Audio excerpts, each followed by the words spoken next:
Estamos en cuenta regresiva hacia un evento catastrófico. El dólar es cada vez más vulnerable. Se acerca un cisne negro o un gran cambio económico que amenaza su estatus de reserva. Si miras bajo la superficie, la conexión china en todos estos eventos es mucho más profunda de lo que la gente cree. El Departamento de Guerra no sabía de cuántos de sus recursos fundamentales, como los metales para misiles, sistemas de radar y todo lo necesario para mantener al país seguro, dependían por completo de China. Dios mío, tenemos cosas que van en misiles donde el 100% de la cadena de suministro es controlada por China y ni siquiera se les ocurrió mirar hasta hace poco.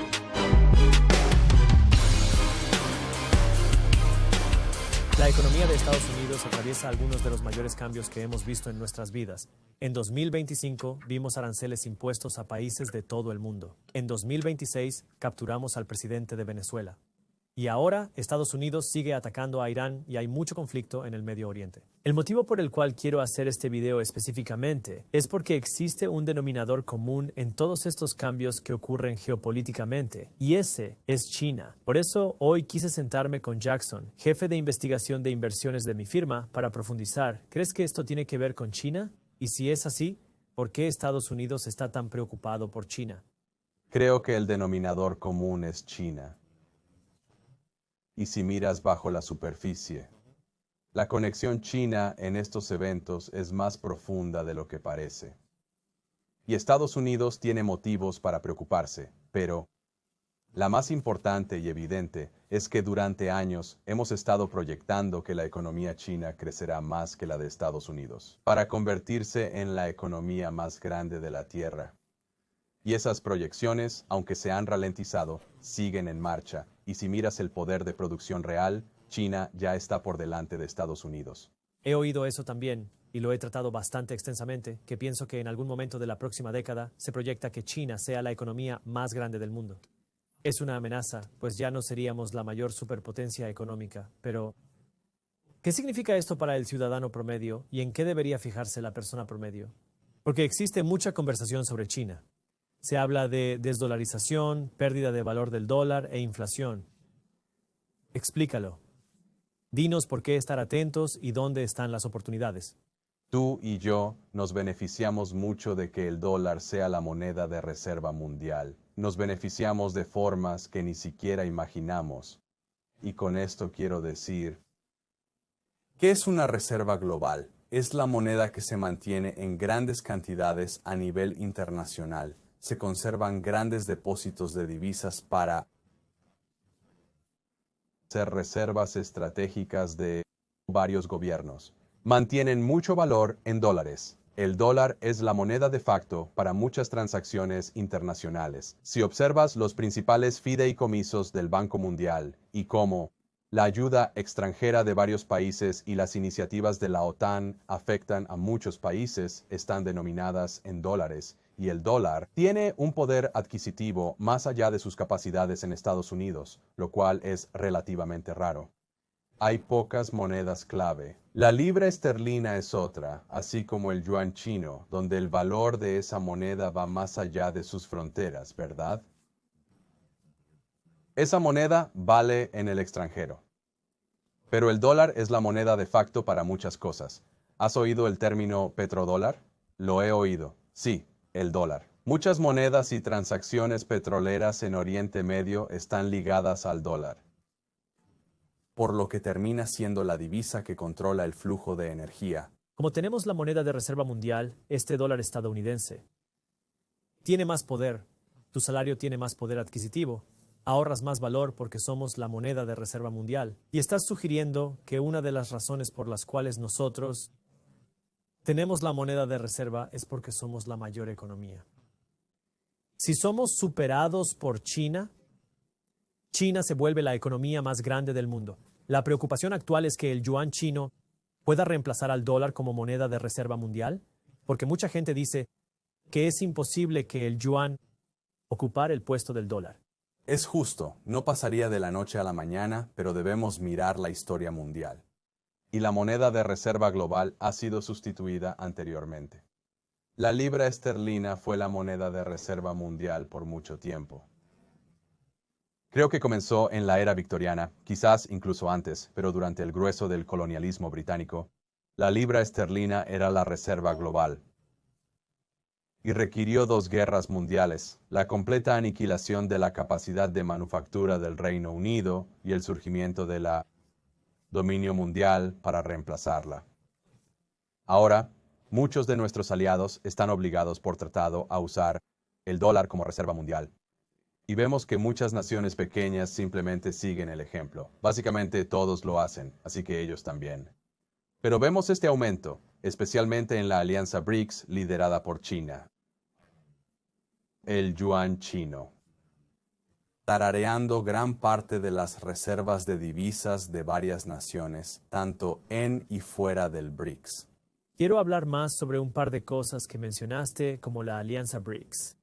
Pero quiero volver a lo que dijiste sobre el petrodólar por un segundo, porque el dólar estadounidense solía estar respaldado por oro. Y eso significaba que el dólar tenía valor, no solo por ser la moneda de reserva mundial, sino porque había una riqueza o oro que lo respaldaba. Eso cambió en 1971, cuando Richard Nixon retiró al dólar del patrón oro. Tras 1971, el dólar se volvió moneda fiduciaria, respaldada solo por la promesa de que tiene valor. En 1974 se creó el sistema del petrodólar, donde Estados Unidos y Arabia Saudí acordaron que todas las transacciones globales de petróleo debían cotizarse en dólares estadounidenses. ¿Por qué importa? Como dijiste, si se usa el dólar estadounidense para transacciones en todo el mundo, la gente confía en el dólar porque lo usa. Pero mencionaste esta idea de tratados en la OTAN para usar el dólar estadounidense. Bueno, el sistema del petrodólar comenzó entre Estados Unidos y Arabia Saudita, donde dijeron que venderían todo el petróleo en dólares estadounidenses. Hace pocos años, Arabia Saudita empezó a vender petróleo en yuanes. Por eso la gente empieza a preocuparse de que quizás el dólar estadounidense tenía valor por el petróleo, pero perdemos ese valor y el yuan chino lo está ganando. ¿Por qué es importante esto ahora para alguien que nos está escuchando? Hay muchas cosas que cubrir aquí y creo que es bueno simplemente, por higiene, repasar qué es la moneda fiduciaria. Sí, el dólar salió del patrón oro. Todas las monedas salieron del patrón oro. Una razón es que no extraíamos oro rápido, no hay suficiente oro. Y eso realmente limita tu habilidad para hacer crecer tu PIB según cuánto oro puedas amasar para respaldarlo. Ahora, fiduciario es una palabra latina que significa proclamado o proclamar. A mucha gente le gusta decir que las monedas fiduciarias no valen nada. Eso no es verdad. Tiene el valor del poder económico de los Estados Unidos. Es para todas las deudas públicas y privadas. Eso es un mandato. O hay que usar el dólar estadounidense en los Estados Unidos. Y mientras nuestro gobierno exista, el dólar tendrá valor. Ahora, al ser una moneda de reserva y ser algo como el petrodólar, se suma a ese valor porque indica que no solo podrás regresar y comprar bienes en los Estados Unidos, sino que podrás hacer transacciones de petróleo. Podrás tener poder adquisitivo en la economía mundial y no únicamente en los Estados Unidos. Y por eso, le otorga valor a este dólar y protege al dólar de una gran hiperinflación, de muchas prácticas deflacionarias. Y a medida que eso se erosiona con el tiempo, también el poder económico de Estados Unidos. Mencionaste algo interesante, que Estados Unidos exige transaccionar con el dólar, pero la administración Trump también ha estado bastante a favor de las criptomonedas, Bitcoin específicamente. Hemos oído de la reserva estratégica de Bitcoin y otras cosas. Entonces, ¿no sería que toda esta idea de Bitcoin, especialmente si los Estados Unidos la apoyan, contrarrestaría el valor del dólar? Si consideras a la criptomoneda como una moneda, sí, pero también mantenemos reservas estratégicas de otras monedas, y mantenemos reservas estratégicas de cosas como el oro. En su iteración actual, la criptomoneda es más una mercancía que una moneda. No es buena para las transacciones. En Bitcoin, la estructura de nodos es vieja, tarda mucho. Si usaras una tarjeta con Bitcoin en la tienda, la transacción tardaría media hora. Y hay personas, conozco gente que se llama a sí misma estándar Bitcoin, lo que significa que creen que es la moneda del futuro. Y realmente van a la tienda y cuando tocan su tarjeta o su teléfono, utilizan un servicio que lo convierte a dólares de los Estados Unidos para realizar la transacción, ya que la tienda acepta dólares. Realmente no debilita al dólar mientras no haya una adopción generalizada de Bitcoin o de las criptomonedas. Hemos visto un gran avance hacia las monedas estables. Es el término de moda. Se ha dicho mucho que EEU podría tener una. ¿Qué es una moneda estable? Una moneda estable es una criptomoneda atada a un activo específico para garantizar que sea estable. ¿Pero no tienes el dólar de los Estados Unidos? Sí, la mayoría, casi todas, están realmente vinculadas al dólar de los Estados Unidos. Y eso es positivo para el dólar. Añade más de esa certeza global, ¿verdad? Más poder, porque no es solo la moneda de Estados Unidos, es la moneda de quien usa una moneda estable como Tether. Y si observas al mundo en desarrollo, están adoptando en gran medida prácticas de monedas estables y divisas digitales. Si miras a zonas rurales y agrícolas del mundo, Sudamérica, partes del África subsahariana, tienen muchos países y muchas monedas, con muy poca infraestructura bancaria en una zona bastante extensa. No es inusual que alguien cruce una frontera hacia un nuevo país, trabaje 3 o 6 meses y reciba su pago en otra moneda, y tenga dificultades para cambiarla a su moneda local, gastarla o enviarla a casa. La banca y monedas digitales cambian mucho eso. El resultado es que muchos usan monedas estables vinculadas al dólar. Se vuelven economías dolarizadas sin saberlo. Wow, nunca lo pensé así. Pero quiero volver a China. Así que, hemos establecido que globalmente, bueno, tal vez déjame preguntarte esto de nuevo. ¿El dólar está perdiendo su estatus a nivel mundial o lo está ganando debido a la discusión sobre las stablecoins? Sobre stablecoins y monedas digitales, creo que el dólar gana estabilidad. El dólar está más amenazado ahora que en el pasado. No es algo seguro que la desdolarización vaya a suceder. Desde luego, no ocurrirá a corto plazo. Y en caso de que esto suceda, será un proceso bastante largo y lento. La amenaza aumenta, pero todavía no llegamos a ese punto. Es como la idea del reloj del apocalipsis, ¿no? Estamos contando hacia un evento catastrófico. El dólar se acerca y es más vulnerable.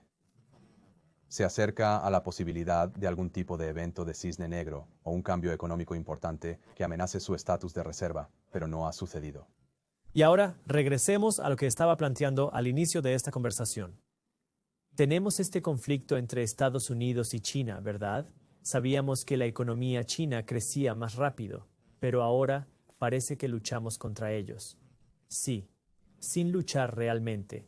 Al anunciar aranceles, los mayores fueron contra China. ¿Por qué? Queríamos que las empresas dejaran China para traer la manufactura a Estados Unidos y dañar su economía. Cuando EEU invadió Venezuela, bueno, Venezuela era uno de sus mayores vendedores de petróleo. Ellos vendían petróleo a China. Por lo tanto, interceptaron esa fuente de petróleo para China. Irán era un gran productor de petróleo para China, e Irán vendía ese petróleo con un gran descuento a China, por debajo del valor de mercado, lo que le dio a China una ventaja para producir productos de forma barata. Y así parece que Estados Unidos casi intenta luchar contra China, económicamente como una forma de intentar frenar su crecimiento. Porque estamos inquietos y preocupados de que China vaya a superar a los Estados Unidos. Sí. Podemos ver un ejemplo histórico. Si preguntaras al estadounidense promedio en la Guerra Fría si estábamos en guerra con Rusia, muchos dirían que no.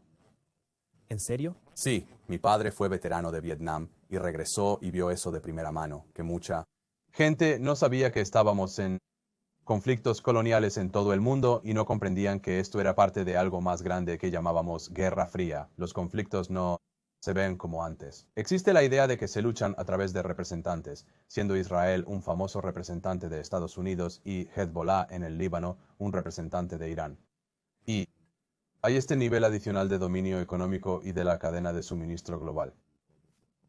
Y en lo que respecta al suministro global, China ha estado superando a los Estados Unidos desde hace tiempo y apenas nos estamos dando cuenta. Y de nuevo, Es difícil imaginar que Venezuela, como, queremos eliminar a Maduro, queremos expulsar al tipo de líder terrorista de Venezuela. ¿Qué tiene eso que ver con China? Como mencionaste, creo que el 80% de todo el petróleo que salía de Venezuela se vendía a China. Ahora están firmando tratados para vendérnoslo a nosotros. Es un gran cambio. Estamos mirando a Irán y sus oleoductos. Y sí, se vende a China. De hecho, se llama de otra manera. Cambiaron el etiquetado antes de que llegue allí. Pero eran un gran proveedor para China. ¿Qué más ocurrió en el Medio Oriente justo antes de esto? Los Emiratos Árabes Unidos abandonaron la OPEP. Los Emiratos, productor de petróleo y miembro de los BRICS, liderados por China. Luchamos contra China en Oriente Medio por el consumo y la cadena de suministro de energía durante años. Rusia también está involucrada. Recuerda, cuando Rusia invadió Ucrania y empezó el conflicto, las exportaciones de petróleo ruso a los aliados occidentales cayeron más del 90%. Está más cerca de un paro total. Depende de cómo mires la cadena de suministro. China dijo que seguirá comprando petróleo ruso sin problemas, siempre y cuando se les haga un buen descuento para mantener su ventaja competitiva. Y así hemos visto a Rusia lograr sostenerse a pesar de perder a la mayoría de sus clientes al seguir vendiendo a China. Aquí es donde me siento un poco confundido y quiero analizar esto a fondo contigo, porque existe este conflicto económico con China. Los aranceles, Venezuela e Irán son formas de combatir a China. Pero ahora, a causa de estos conflictos económicos, estamos poniendo en riesgo la salud del dólar de los Estados Unidos, ya que el impacto reciente de la guerra en Oriente Medio son los precios del petróleo. El petróleo se disparó. Todos ven que la gasolina y la comida están caras. Acabamos de recibir el informe de inflación reciente, que mostró que si eliminas los precios de la energía y los alimentos, la inflación es casi el doble de lo que era hace 3 meses. Si sumas energía y comida, la inflación es seguro más alta. Cuando hay preocupaciones por la inflación, eso revive las preocupaciones sobre el dólar de los Estados Unidos. Estamos intentando combatir a la economía china. ¿Pero estamos dañando al dólar estadounidense al hacer eso? Sí y no. Es un tema complejo. Todo se resume en este plan estratégico de mayor alcance. Y los expertos están divididos sobre si está funcionando o si funcionará a largo plazo. Pero una cosa en la que China es muy buena, donde Estados Unidos ha luchado, es de nuevo en esta idea recurrente del dólar y la moneda de reserva. China es un país que se basa más en los activos y trabajan más en valor absoluto y les preocupa menos la moneda. Piensa, ¿qué es una moneda? Es una nota comercial, ¿verdad? La divisa solo tiene valor por su capacidad de comprar cosas para ti. Su valor reside en el acceso a bienes y servicios. Hemos estado obsesionados con asegurarnos de que el dólar estadounidense tenga el mejor acceso a bienes y servicios del mundo. China se preocupa por controlar el suministro de lo que compras con moneda. ¿Oíste del desplome de materias primas en China? Sí. Así que es esta idea donde China entra y simplemente inunda el mercado con materias primas. Esto pasó notablemente con el litio. El carbonato de litio había subido a alrededor de $80,000 por tonelada, lo cual no es realmente un precio absurdo. Pero tras subir tanto, cayó a menos de $10,000. Porque China inundó el mercado con reservas. Perdieron mucho dinero. Absolutamente dañaron sus reservas de valor al inundar el mercado. ¿Pero por qué lo hicieron? Bueno, porque es costoso, necesario para muchas cosas y porque la electrificación estaba creciendo. Muchas compañías y países dicen, queremos minar litio, queremos operar, producir y vender. Al caer el precio, las empresas no hallaron fondos. Las operaciones cerraron. ¿Qué ocurre? Bueno, está a $10,000 durante tanto tiempo. Todas las nuevas operaciones cerraron. ¿Quién controla? China. El 80% del litio del mundo se mueve a través de la economía china antes de llegar a cualquier otro lugar. Ahora todos se han rendido porque no era rentable. ¿Pero qué sucede? El precio comienza a subir de nuevo. Comienzan a reconstruir sus reservas. Asumen esa pérdida. El dinero que poseen para mantener el control de toda la cadena de suministro. Interesante. Es como vemos esto en startups siempre, como Uber al entrar a mercados nuevos. Subcotizaban a Lyft, subcotizaban a los taxis, perdían dinero en cada viaje solo para ganar clientes. Una vez que eras usuario y sabían que la gente usaba Uber con regularidad, comenzaron a aumentar los precios. Y sabían que no te vas a ir ahora porque no quieres ir a un taxi o a un Lyft. Y ahí es cuando empezaron a ganar dinero. Dices que China hace eso, pero a nivel de gobierno, no de país. Y el litio es solo un ejemplo. China hace esto constantemente. Es un tema muy estudiado. De hecho, tenemos varias leyes del Congreso en trámite en el gobierno ahora mismo para intentar establecer un precio mínimo, que establece que Estados Unidos y sus aliados occidentales, básicamente cualquiera sobre quien podamos ejercer nuestra voluntad económica, tienen que establecer un precio mínimo para los minerales críticos. Esto podría extenderse a otras materias primas o minerales. Y el precio de esta materia prima, no puede bajar de eso. Y eso es para proteger a las empresas del desplome de precios chino. Ahora, de nuevo, nuestra influencia y capacidad de imponer esto globalmente. Bueno, está limitado por el dólar como moneda de reserva. Está limitado por nuestras alianzas comerciales. Está limitado por nuestra económica global. ¿Cierto? De repente tenemos este precio mínimo donde nuestras empresas tienen que pagar X para obtener litio, cobre, neodimio, tierras raras, todas estas cosas. Bueno, ¿creemos que la alianza BRICS de China va a respetar eso? ¿Les importará? ¿O van a saltar potencialmente por delante de nosotros porque todas sus empresas están comprando a la mitad de lo que nosotros, a una cuarta parte de lo que nosotros? Quiero profundizar en metales porque eres un auténtico especialista en metales. Y no sé si todos los oyentes saben esto. Pero diriges la investigación de inversiones de nuestra empresa. Publicamos un boletín para inversores. También vendemos investigación a instituciones, asesores financieros y otros similares. Pero al hacer esta investigación, no solo leyendo ChatGPT, estás saliendo y hablas con gente. Has visitado minas en el mundo. Has sido invitado a cumbres del Congreso, aprendiendo sobre... Creo que asististe a la reciente cumbre de minerales del Congreso, ¿cierto? Me gustaría hablar de eso porque resalta mucho de esto. Fue a finales de 2025, en diciembre de 2025. Estaba en una cumbre del Congreso sobre tierras raras y minerales críticos. En dicha cumbre estaba Hamilton, en Washington, D.C., como bien sabes, en el Congreso. Había un almirante retirado que aún trabajaba con el Departamento de Defensa, en el sector de defensa, y fue muy sincero. Dijo, el Departamento de Defensa o Departamento de Guerra no tenía idea de cuántos de sus recursos esenciales, metales para misiles, radares y todo para la seguridad del país, Dios mío, dependía totalmente de China. Tenemos componentes de misiles donde el 100% de la cadena de suministro es controlada por China y ni siquiera pensaron en revisar hasta el año pasado. Ahora están realizando una especie de autoinventario. Observan qué parte de su cadena de suministro es vulnerable y cuánto controlan las naciones adversarias. No solo China, sino naciones adversarias en general. Y es decir, es impactante, es completamente impactante cuánto dependemos de China y otras naciones para obtener estas cosas que necesitamos para fabricar armas, necesitamos defensa, necesitamos barcos, misiles y helicópteros. Al mismo tiempo, no es coincidencia que ahora veamos un precio mínimo en reservas estratégicas y el esfuerzo por reiniciar minas en los Estados Unidos. El gobierno de los Estados Unidos está comprando acciones de empresas de minería y procesamiento de tierras raras por todas partes.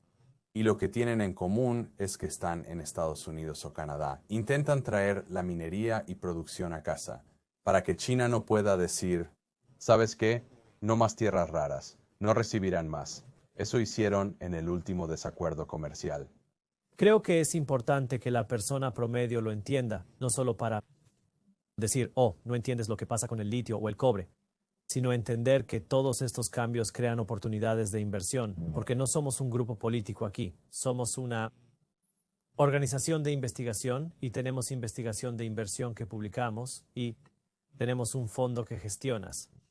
Y quería hablar específicamente de los metales porque esta fue una gran victoria porque tenías el conocimiento que publicábamos. Y hablabas de estos metales porque al final del día voy a retroceder un paso. Invertir. como inversor activo, no trader, sino a largo plazo, es comprender hacia dónde se mueve el dinero e invertir tu capital en esa industria, acción o fondo, antes de que el resto lo sepa. Hablas de estos metales. Hay eventos geopolíticos entre Estados Unidos y China. Estados Unidos compra estos metales a China. Ya sea que te importe el litio o no, no importa, pero compramos todos estos metales a China y los necesitamos para nuestra defensa. También los necesitamos no solo para misiles, sino para nuestros iPhones, otras tecnologías y coches. Así que todo nuestro, sea economía o ChatGPT, nuestro ecosistema económico depende de estos metales. Ahora entramos en aranceles y disputas comerciales con China y China dice no más tierras raras para ustedes. Y dijiste al instante, esto creará algún tipo de oportunidad de inversión. Ahí empezaste a investigar estos metales y pudiste encontrar algunas oportunidades de inversión lucrativas y exitosas para nuestro fondo y para las personas que siguen tu investigación. ¿Cómo encuentras estas oportunidades? Y para quien nos escuche, si deseas aprender más sobre cómo nuestra firma crea investigación de inversión, nuestra metodología y cómo empezar a invertir y encontrar oportunidades, tengo una clase magistral de inversión gratuita para ti. El enlace está en la descripción. Al registrarte en la clase magistral, obtendrás acceso a Market Briefs, nuestro boletín gratuito para inversores, donde analizamos la economía, vivienda, acciones, cripto y mercados globales. Así que si quieres mi clase magistral de inversión y Market Briefs gratis, solo tienes que registrarte. Y tengo el enlace en la descripción. Ahora, Jackson, ¿por qué y cómo encuentras estas oportunidades? ¿Y cómo genera eso una oportunidad? Porque hablamos de todo esto con China.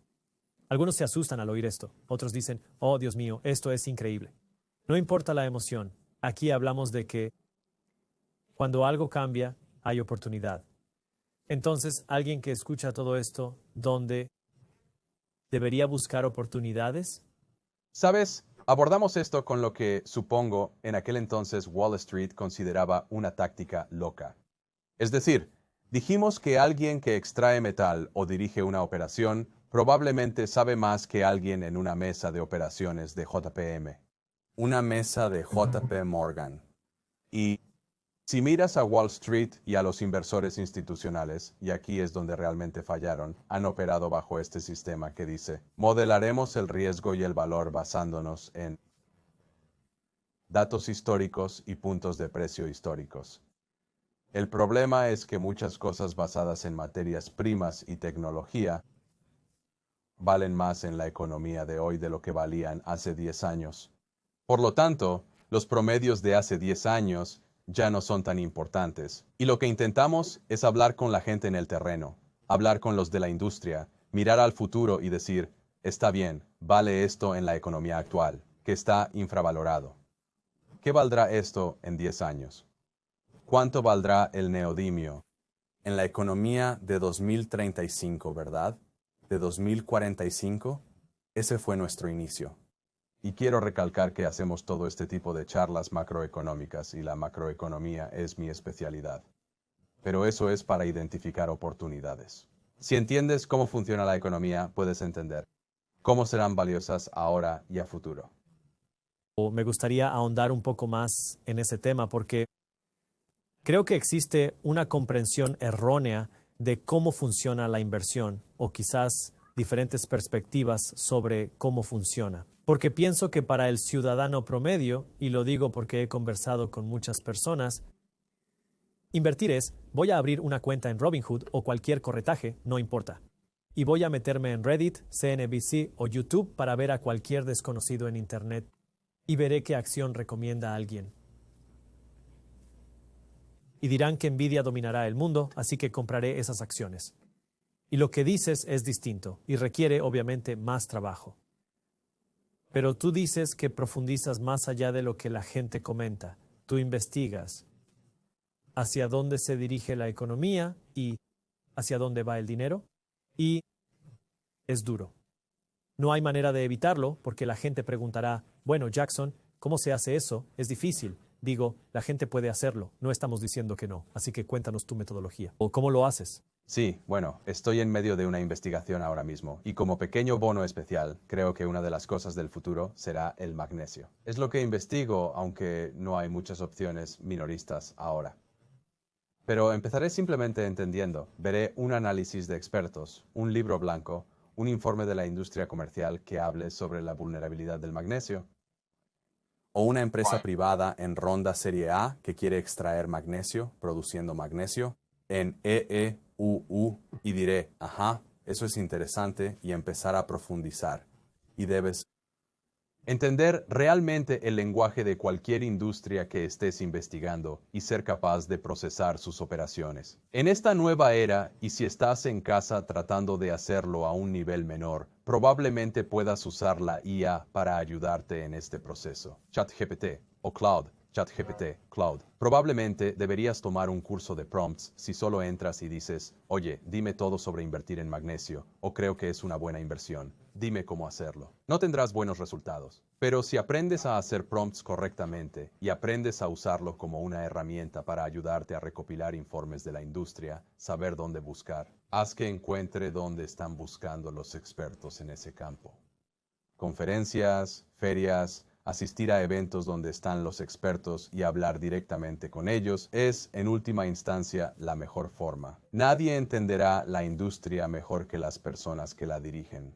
El mes que viene iré al Congreso Mundial de Minería en Lima, Perú, porque allí estarán todos. Sudamérica es uno de los mayores centros mineros del mundo. Los ejecutivos estarán allí. Si quiero hablar con científicos, ellos extraen y procesan esto. Ese es el lugar. Y en definitiva, ese es el mejor método. Hablar con las personas del sector, cultivar contactos, leer sus documentos. Además, conocer al gobierno, ¿verdad? Fondos, regulaciones y restricciones del gobierno, no solo hoy, sino hacia dónde van. ¿Qué se mueve en la Cámara ahora? Se está haciendo algo para crear una reserva estratégica, para intentar producir internamente, para limitar nuestra dependencia de la oferta china. Realmente tienes que entender estas cosas y hablar con la gente. Y luego, después de que todo eso esté hecho, después de tener toda la información, entonces debes hacer cosas de Wall Street. Tienes que integrar las finanzas. Nunca inviertas en una empresa de la que, de nuevo, solo escuches hablar a un tipo al azar en Internet, o de la que no entiendas sus finanzas, o nunca hayas mirado sus números. Eso tampoco es inteligente. Es apostar. Pero ten esta comprensión definitiva de la economía y la industria, y luego comienza a incorporar las finanzas, riesgo, modelos cuantitativos, proyecciones, objetivos de precio. Pon todo eso tras entender la economía mundial y hacia dónde van las cosas. Creo que esa es la diferencia entre un profesional y la persona promedio. Ahora, la persona promedio debería invertir. No te sientas abrumado por lo que dice Jackson. Quiero asegurarme de que eso quede claro. Esto es lo que haces para ganarte la vida, y esto es lo único que haces. Sé que vives, comes y respiras esto. Esto no quiere decir que la persona promedio no deba intentarlo, que no deba invertir su dinero, que no deba hacer cosas por su cuenta. Pero hay capas en el juego, hay niveles en el juego, y entonces la persona que solo invierte su dinero en el S&P 500 es un gran lugar para comenzar. Y podrías subir de nivel, investigar lo que quieras y buscar oportunidades. Luego está el nivel profesional, que es lo que haces. Y así, la idea completa es que cuanto más trabajo pongas, la idea es que buscas obtener mejores rendimientos, porque si obtienes mejores rendimientos, cada punto porcentual adicional puede llevar a mucha más riqueza. ¿Está garantizado? No, absolutamente no. Invertir es arriesgado, pero la idea es que dedicas todo tu tiempo y energía a identificar dónde están las oportunidades. Y hasta ahora va bien. Tenemos reportes e investigaciones auditadas. Hemos estado superando al S&P 500 desde nuestra creación, lo cual es bueno. Pero digo esto para ayudar a quien escucha a comprender que si está invirtiendo su dinero, debe entender que si realmente quieres invertir, necesitas una estrategia. No tires tu dinero a ciegas. Hay diferencia entre un inversor a largo plazo y un operador. Hablamos de invertir a largo plazo según una tesis. Eso es lo que haces. Sí. Resumamos lo visto en este video y diré dónde aprender más sobre tu investigación. Así que Estados Unidos está, y dime si me equivoco, en conflicto con China, pero no directamente con China. Lo que hemos visto suceder con los aranceles, con Venezuela, con Irán y gran parte de lo que ocurre globalmente es una forma de competir con China. Al mismo tiempo, existen conversaciones sobre la posibilidad de que el yuan chino reemplace al dólar estadounidense en el futuro. Ahora, todo este conflicto que tenemos está elevando el precio del crudo, lo que daña al dólar. Pero como dijiste, a veces hay mucho más de lo que se ve a simple vista, como cuando la economía china ha hecho colapsar su propio valor de las materias primas o divisas porque desean, básicamente, eliminar a otros países o empresas. Así pueden ser proveedores globales de materias primas. Así el mundo depende de China. Y eso es algo de lo que Estados Unidos también ha sido víctima. Hemos dependido de China para obtener muchos metales, lo que no fue problema, hasta que China dijo no más metales ni tierras raras para ustedes. Eso pone a Estados Unidos en una posición difícil porque necesitamos metales para misiles. Necesitamos esto para producir iPhones y lo necesitamos para nuestros chat GPT y todo lo demás en la economía. Lo que significa que existe toda esta inversión, tanto en dólares como en energía y tiempo, para construir una nueva cadena de suministro de esos mismos metales, ya que los necesitamos para que nuestra economía funcione. Todo esto, para la persona promedio, crea emoción, ira, entusiasmo, codicia, pánico, no importa.